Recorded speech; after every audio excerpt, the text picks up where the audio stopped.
नमस्ते। I am doctor Suman Beniwal, migraine healing coach.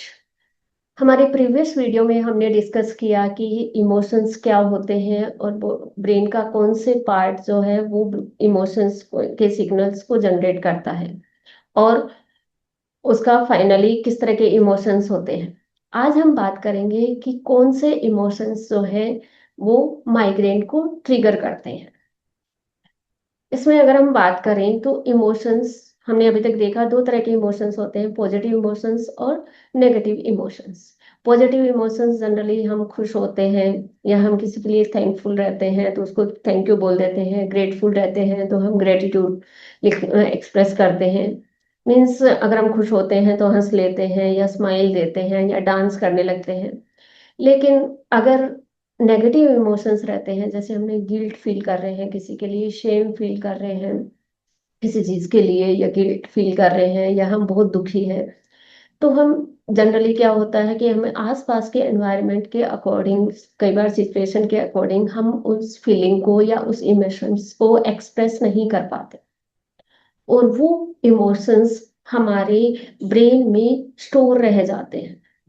और वो सिचुएशन तो निकल जाती है, वो टाइम निकल जाता है, लेकिन वो इमोशंस जो हमने फील किए हमारे सराउंडिंग एनवायरनमेंट्स के अकॉर्डिंग और उसके सिग्नल्स, इमोशनल सिग्नल्स हमारे ब्रेन में जनरेट हुए लेकिन हमने उनको एक्सप्रेस नहीं किया, तो क्या होता है कि वो इमोशंस हमारे ब्रेन में हिप्पोकैम्पस में स्टोर रह जाते हैं। तो उसका क्या होता है, उस तरह के इमोशंस को हम बोलते हैं suppressed emotions.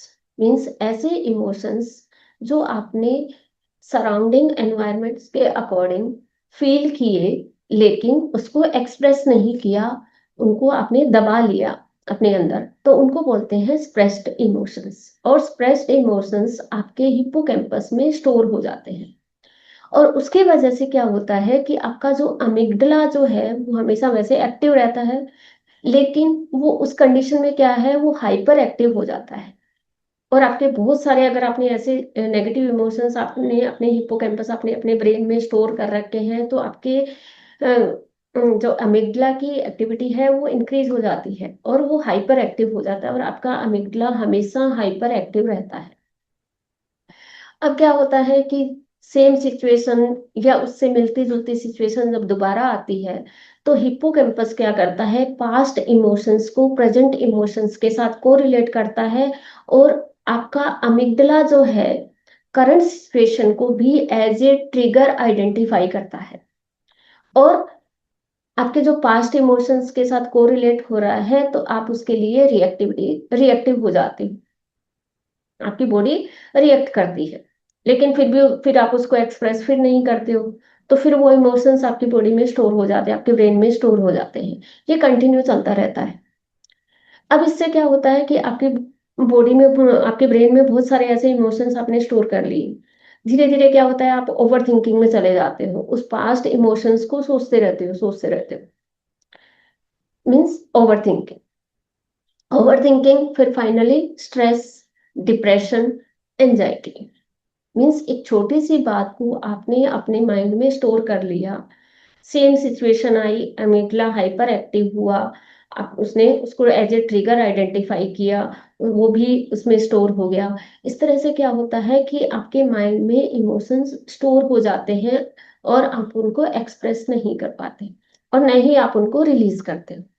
Means negative emotions जो आपने सराउंडिंग एनवायरनमेंट के अकॉर्डिंग फील किए लेकिन उनको एक्सप्रेस भी नहीं किया और उनको रिलीज भी नहीं किया, तो आपके ब्रेन में स्टोर हो जाते हैं और उसकी वजह से क्या होता है, आपका अमिगडला हाइपर एक्टिव रहता है और सेम सिचुएशन या ऑलमोस्ट सेम सिचुएशन, कई बार क्या होता है सेम सिचुएशन नहीं भी होती है, आप अपनी पास्ट इमोशंस की थिंकिंग की वजह से क्या करते हो कि करंट सिचुएशन को भी एज ए, वो जो आपका अमिगला है वो एज ए ट्रिगर आइडेंटिफाई करता है और वो इमिडिएटली रिएक्ट करता है।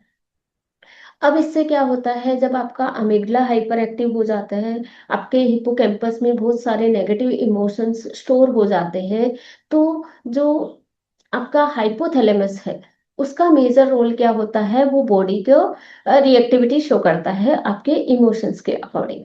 साथ में ही वो क्या होता है कि हमारे ब्रेन में एक पिट्यूटरी ग्लैंड रहती है, वो क्या करती है, डिफरेंट टाइप्स के हॉर्मोन्स को रिलीज करती है, जैसे थायराइड हार्मोन्स और एस्ट्रोजन हार्मोन्स, तो और कॉर्टिसोल हार्मोन्स।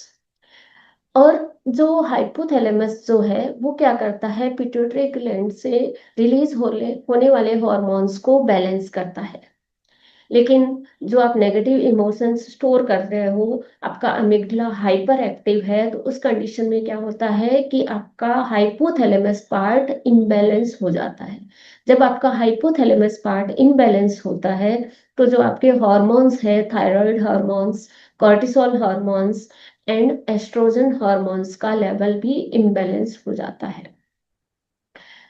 और हमने अब ऑलरेडी हमने ये डिस्कस किया हुआ है कि कैसे हमारे हॉर्मोन्स जो है माइग्रेन को ट्रिगर करते हैं। जब आपके हॉर्मोन्स इम्बैलेंस होते हैं तो आपको पीरियड्स के इश्यू आते हैं, पीसीओडीज के इश्यूज आते हैं, थायराइड्स की प्रॉब्लम्स आती है, मींस, और कॉर्टिसोल हार्मोन्स की वजह से आपको ओवर थिंकिंग, स्ट्रेस, डिप्रेशन और फाइनली वो माइग्रेन को ट्रिगर करता है।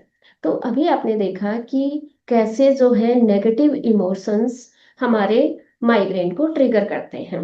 तो हमें क्या करना है कि इन नेगेटिव इमोशंस को रिलीज करना है, हमारे माइंड को बैलेंस करने के लिए, इमोशंस को बैलेंस करने के लिए।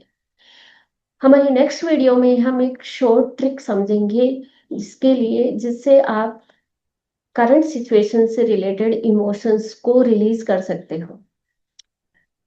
धन्यवाद।